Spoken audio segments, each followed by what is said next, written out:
孙中山的弟子，他也是孙中山的弟子。More than 70 million people from around the world died in World War II, 20 million of them in China alone. The American atomic bombing of Hiroshima, Guangdao, and Nagasaki, Changchi in early August 1945 ended World War II. The devastation and loss of life exceeded that of World War I many times over. And Sun Tong-san's vision was so amazingly correct. He tried to prevent the coming of the Great Second World War by preaching international economic cooperation as the key to world peace. But everyone laughed at him and said that he was an idealistic dreamer, and no one would listen to him. And they called him San Da Pao. 这个孙中山的建国方略出版的时候，很多人都是批评他，讲这个是孙中山的梦想，是不能实现的，不实用的，就是叫他是三大炮。After the massive devastation and incredible loss of life, U.S. President Harry S. Truman was to realize that the only way to prevent future world wars was through international economic cooperation, and that it was the key to world peace. The U.S., echoing Sun Tong-san 25 years later, a quarter century later, the U.S. rebuilt the former war enemies Germany and Japan and created the International Bank for Reconstruction and Development, which is known as the World Bank, and the International Monetary Fund to foster the world trading system, making countries and economies interdependent. Truman's vision was to characterize the post-World War II era. However, please do not forget that Sun Tong-san was the first international statesman to advocate international economic cooperation as the key to world peace. The international development of China consists of practical programs to develop China's strategic economic and industrial infrastructure, concentrating on energy and transportation, and industries which provide every individual and family with the necessities and comforts of life, all using foreign capital, technology, and experts. 为什么孙中山叫他的书是 The International Development of China？ 因为他讲中国没有自己的资本，没有自己的基石，没有自己的人才，要靠这个外国国际上的投资资金、基石跟人才，才会把中国的经济和工业发展起来。So central to Sun Tong-san's vision was the development of 3 world-class ports on the scale of New York Harbor, which was the largest port in the world during his time. And these 3 world-class ports were to be located in the north. 北方大港 near Tianjin, 东方大港 near Shanghai, and 南方大港 near Guangzhou. And this map shows Sun's vision of how to use the great northern port linked by railways into northern China to develop northern China. And you can see the trunk line of the railway crossing what is today Outer Mongolia.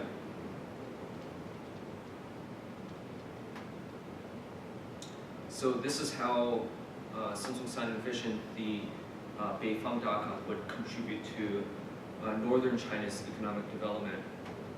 Dongfang Dagang would contribute to eastern and central China's economic development linked by railways and then Changjiang, and the Nanfang Dagang linked by the Zhujiang and railways in southern China to develop southern China.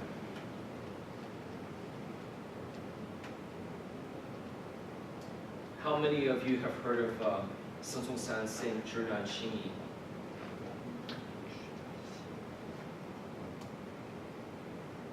I think it's the reverse of the 心难知易. You know, the knowledge is easy, but action is difficult. The reason why he came up with this is because people had great difficulty in understanding him. And he said, you know, knowledge is difficult, but action is easy. You just have to take action and do it. So if you look at the experience of Sun Zhongshan the Gummy,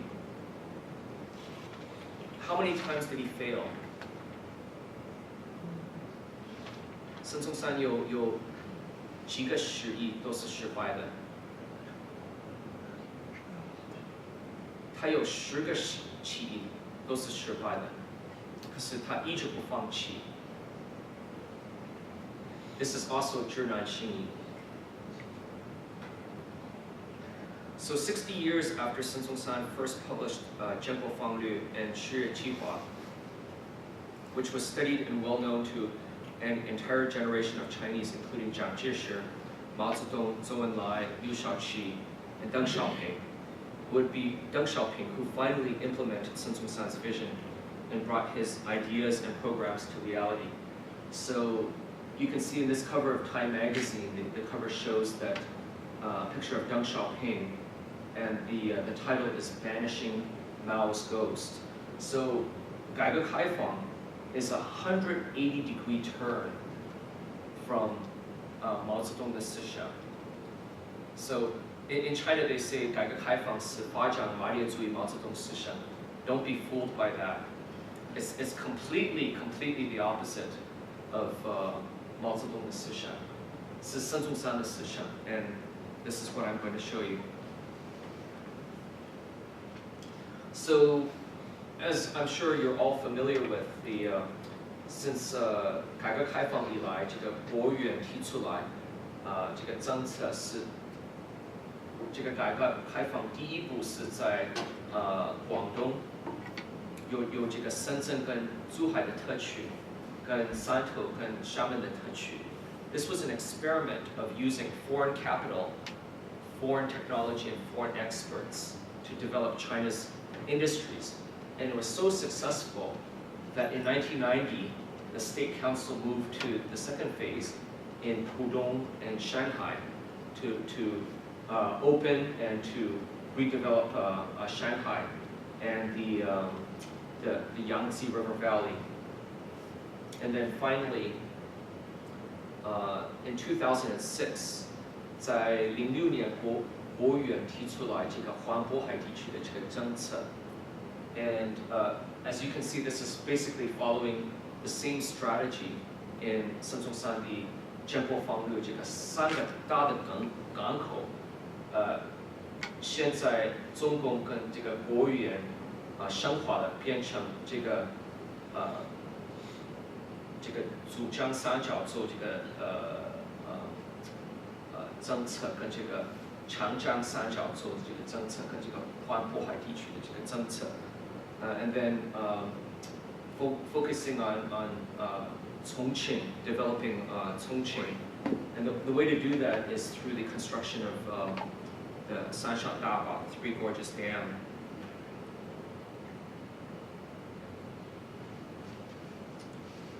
I'm going to need some more water. Can somebody help me get some water?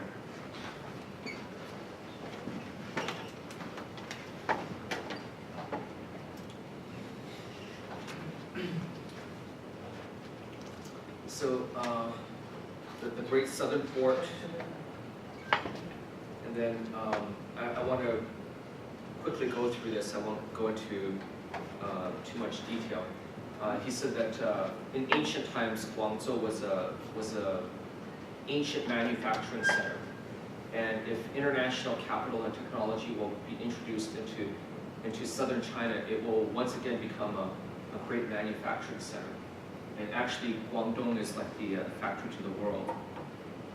This is a picture of the Shenzhen, Guangzhou, Zhuhai 高速公路, which was invested by Shanghai Hehe 集团, showing you international capital and technology, to develop China's industrial infrastructure.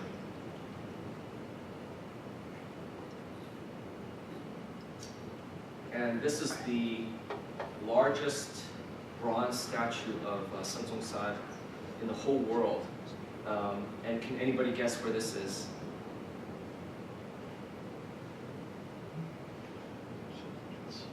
Qingzhougang. 有没有听说过呢？这个是在孙中山的建国方略里面，他表示出来是南方第二大党。And so the leaders of Qingzhou in the early 90s, they rediscovered Sun Zong-san's Jianpo Fanglu, and they decided that they were going to build a port by themselves.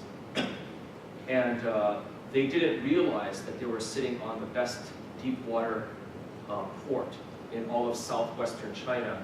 But more than 70 years prior, Sun Zong-san had already foreseen the development of Qingzhou.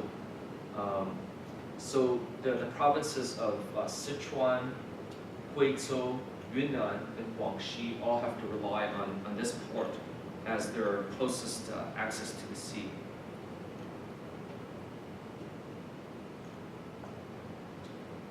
Sun Zong-san 的东方大纲的理想 ，then Sun Zong-san 也是第一个人提出来要把浦东发展起来。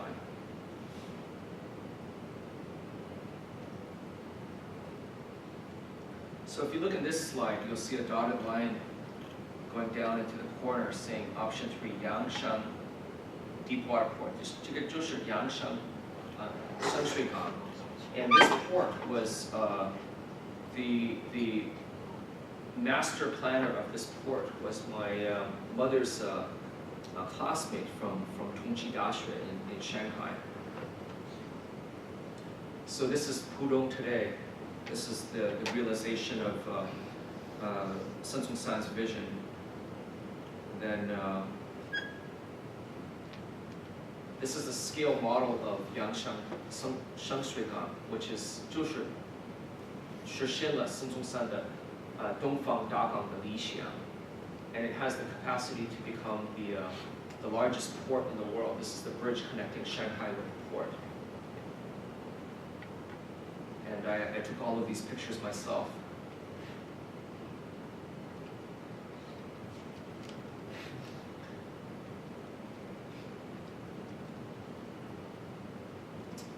So now Shanghai becomes the head of the dragon, and the Changjiang becomes the body of the dragon. And can you see where the Three Gorges Dam is?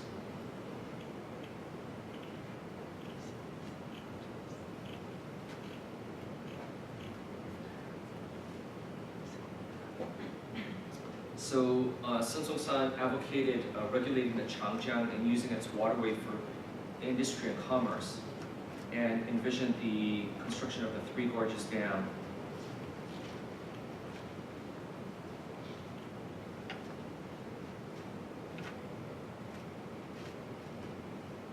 So 在1917年，孙中山已经是提出了这个三峡大坝。The Yangtze River above Yichang enters the gorges, which run about 100 miles. I'm quoting from the International Development of China. Runs about 100 miles to the Sichuan Depression known as the Red Basin. This part of the river from Yichang along to its source is confined by rocky banks, very narrow and deep, some having an average depth of 6 fathoms and in particular points 30 fathoms. Many rapids and obstructions occur along its course.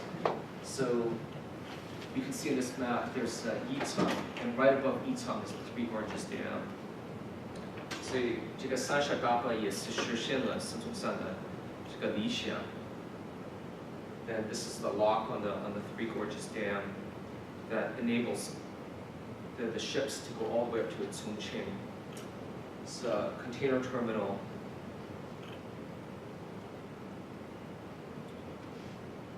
Then 张志明总书记讲，孙中山是第一个人把这个三峡大坝提出来，and then to generate hydroelectric power. The Three Gorges Dam currently supplies 10% of China's total electric generating capacity, with the Francis turbine, which is the most advanced turbine technology in the world today. And then 这个是孙中山设计的这个北方大港的这个设计图 like the kind of a blueprint for the development of the Great Northern Port. And then this is an artist's drawing of kind of a conceptual drawing of Beifang Dagang. And today it's 孙中山的北方大港的理想已经是实现了，是在天津港，是在天津滨海的新区。所以in the orange is the 天津滨海新区。So close up of that, you can see the 大港区，这个就是孙中山的实现了孙中山的北方大港的理想。And then this is a display from the 孙中山纪念馆 in 广东中山翠亨村。It says 发展国家的经济的理想与规划。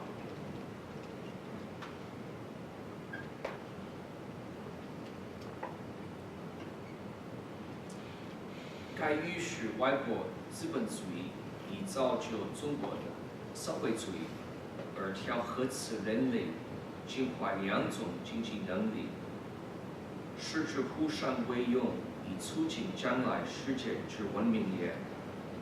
孙中山 In building this nation, I wish to bring foreign capitalism alongside Chinese socialism, harmonizing the two economic systems which humanity has evolved, such that they may become each other's complements, thus contributing to the world's future civilizations. This is what we are witnessing happening in China today.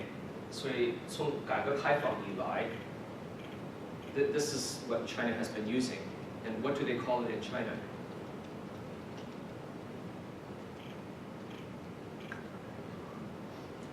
有中国的特色的社会主义。所以你们都要学这个政治课的吧？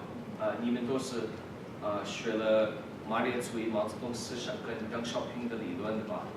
所以我问你们，有中国特色的社会主义是有什么内容？在社会主义里，以资本主义经济。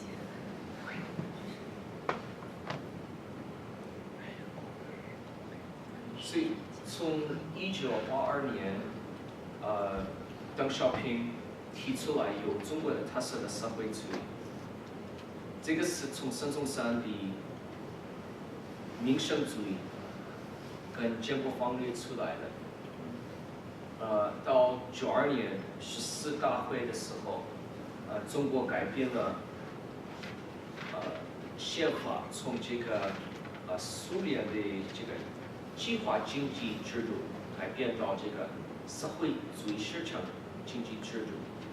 From the Soviet planned economy to the socialist market economy. So market economy means capitalist.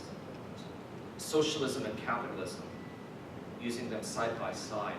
所以马列主义、毛泽东思想里面根本没有这个有中国特色的社会主义。所以我希望你们会了解这个有中国的特色的社会主义是从哪里来的。Can you see what I'm saying now? And actually, most of the things that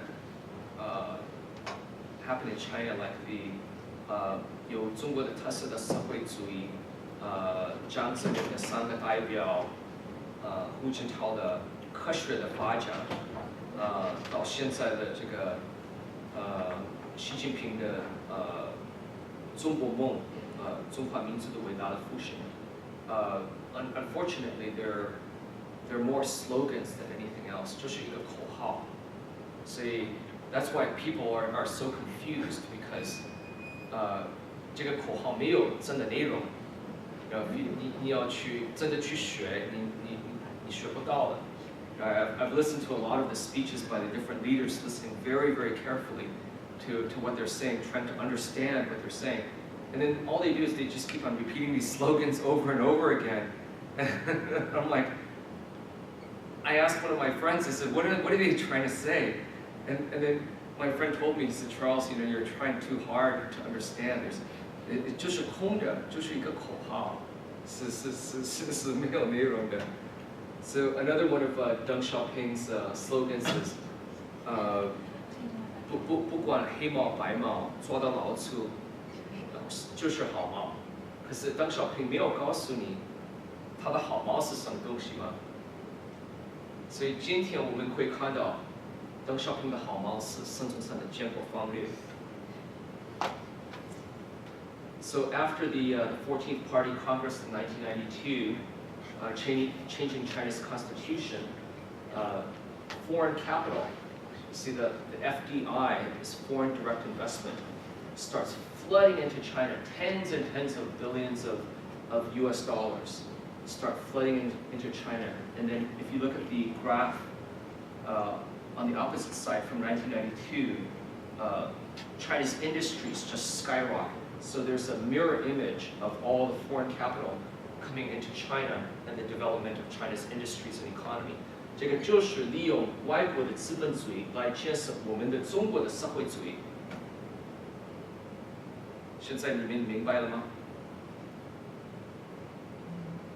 ？Okay, and then 孙中山也提出来，后来居上 the latecomer will be more advanced, and this is what you are seeing in China today.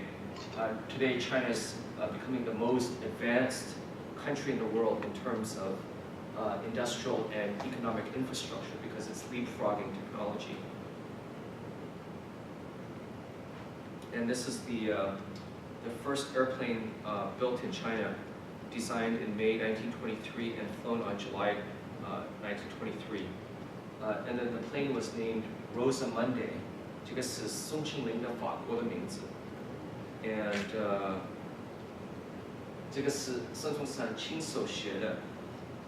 This is, the first plane built and designed in China. It's one of my favorite pictures because in this picture, Sun Yat-sen is advocating the development of China's aviation industry. And today in Tianjin's Binhai Xinqu, the Airbus A320 is being fabricated and assembled there.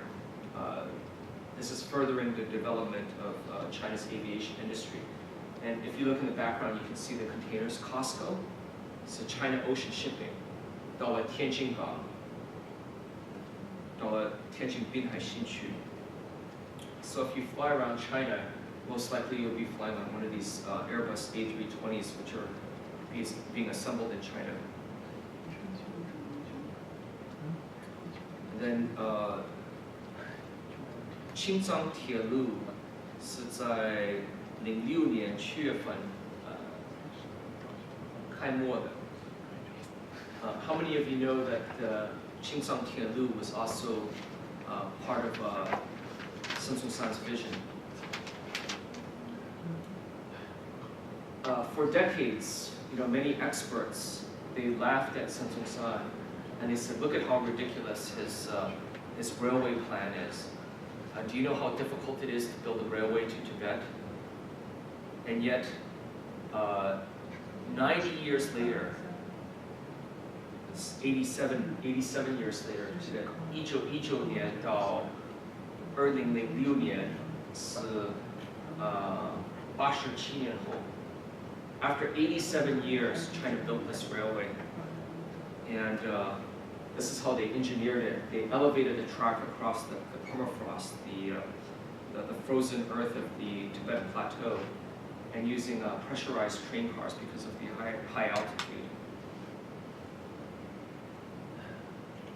So apparently, China's leadership, they have been studying Sun Yat-sen, the Jianguo Fanglu, very, very deeply. 你不要以为这个中国的领导人他们不了解孙中山的建国方略，他们研究得很深 and then they're developing all of these projects according to Sun Yat-sen的建国方略too. But they're not developing it because it's impractical. They're developing it because it's extremely practical. You would only spend billions and billions of dollars on something like this if it was practical. So you can think of the practical reasons.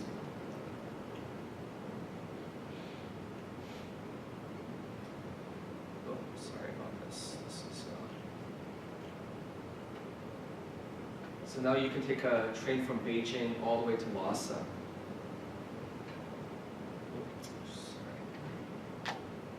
So this is 从孙中山的江国方略图，所以这个青藏铁路这个线你会看是到拉萨来，可是孙中山不就是有一条线，在西藏它有6个线。All 6 of these railways are now being built in Tibet. Not only one railway, all throughout Tibet, railways are being built. So 铁道救国. So once again, you can see the Sun Zhongshan's Temple Founder too with the railway lines 是从这个东岸这个港口往西走到这个西部到中国的内部。Can anyone tell me why he designed it like this? What is one of the biggest problems in China today? Resource.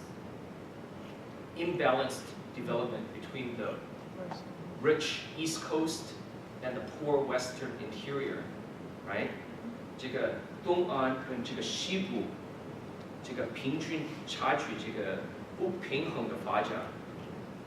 So this is a big problem in China today. But can you see more than 90 years ago, Sun Zhongshan already foresaw this problem and addressed it in his railway plan? So this is what people said was impractical. The way that Sun Zhongshan designed the railways running from east to west was impractical. Do you really think it's impractical?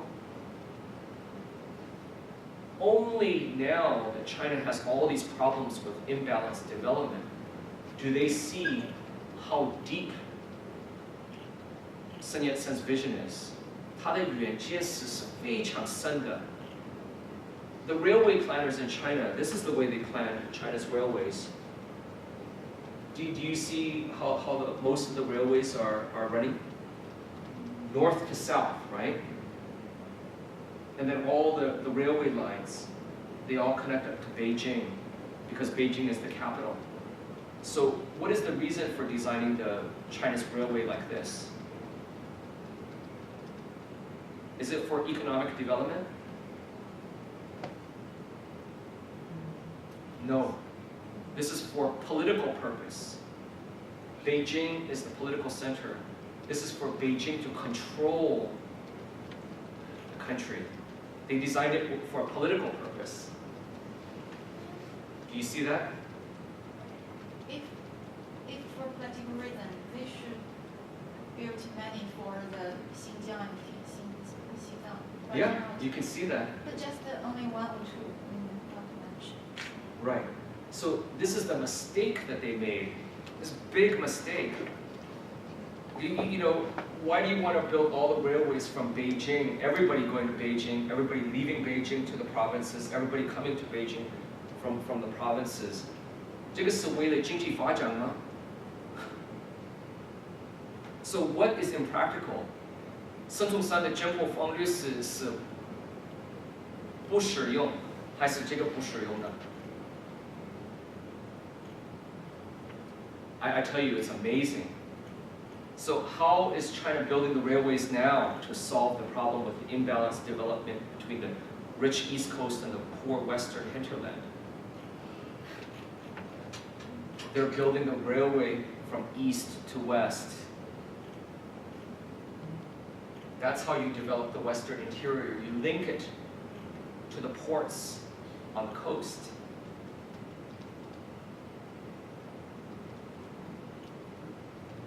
Can you all see that? Anyways, my first time riding on the bullet train was in Japan, and I liked it so much because America doesn't have any high-speed train, doesn't have any bullet train, and I really dreamed of the day that China would develop this bullet train technology. They call it Shinkansen technology in China, and today my dream has come true.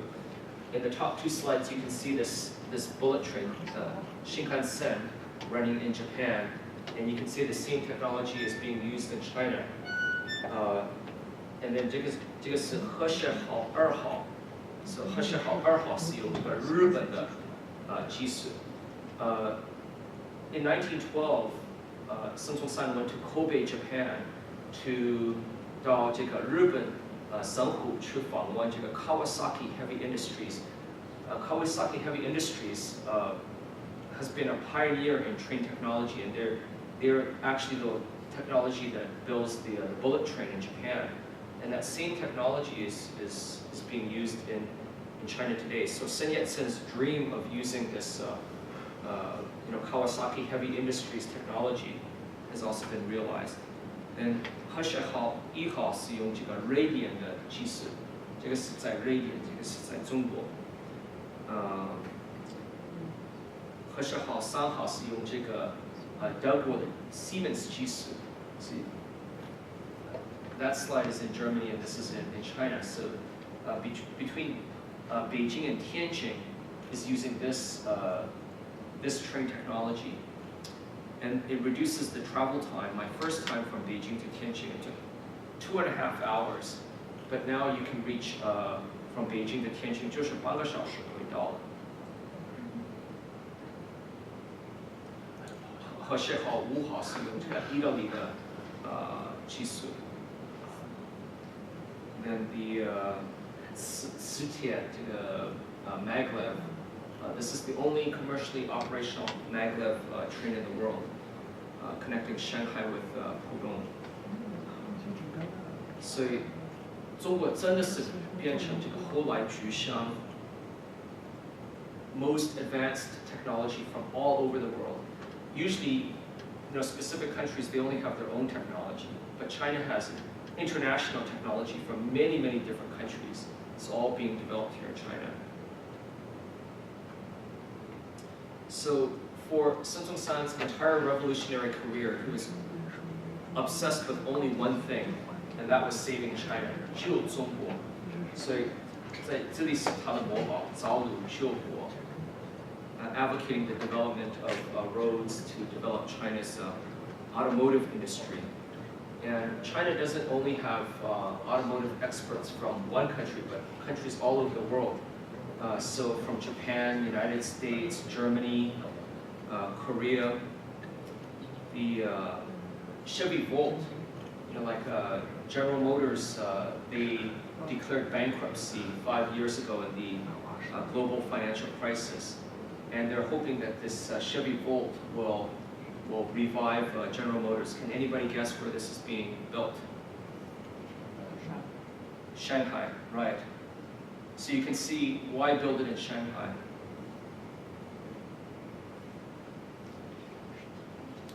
Because today China is the largest auto market in the world and the largest auto manufacturing country in the world, building 20 million cars per year. The United States builds about 11 million cars per year. China, approximately 20. So, 这个中国的市场已经是超过美国的市场，快要1倍了。And then this is the BYD's full electric car.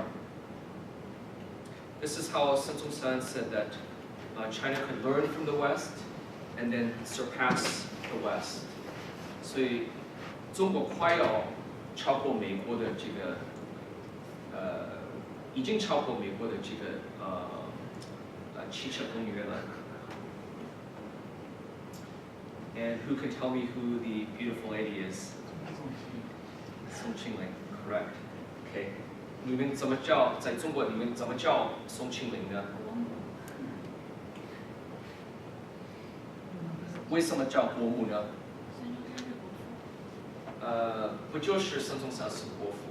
国母是毛主席第一个人提出来的，因为在50年解放以后，宋庆龄是陪毛主席到 Moscow 去访问 Stalin，and when Mao arrived in Moscow, Stalin wouldn't even see him for 3 days. 不承认。Didn't give him any kind of reception. But it was through the personal introduction of Song Qingling, because Song Qingling was personal friends with Joseph Stalin, that Mao was able to meet Stalin and then to get Stalin's assistance. So, 毛主席是称为宋庆龄是国母。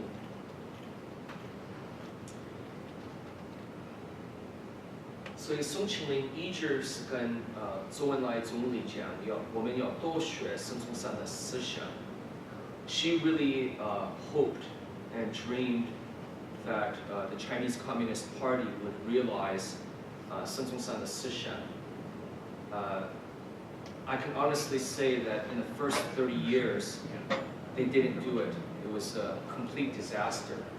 But in the second 30 years, I can say they're well on their way, especially from the hardware point of view. 就是今天的中国共产党是实现了孙中山的思想从这个硬件部分，可是还没有实现这个软件部分。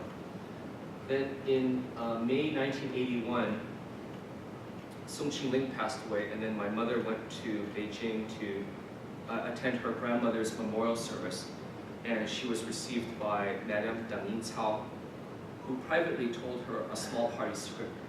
Deng Yincao 跟我母亲讲，我要告诉你一个党部里面的小秘密。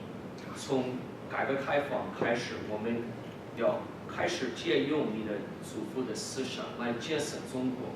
我们要多学你的祖父、祖母的爱国的精神，为了中国，为了人类，为了世界，为了中国。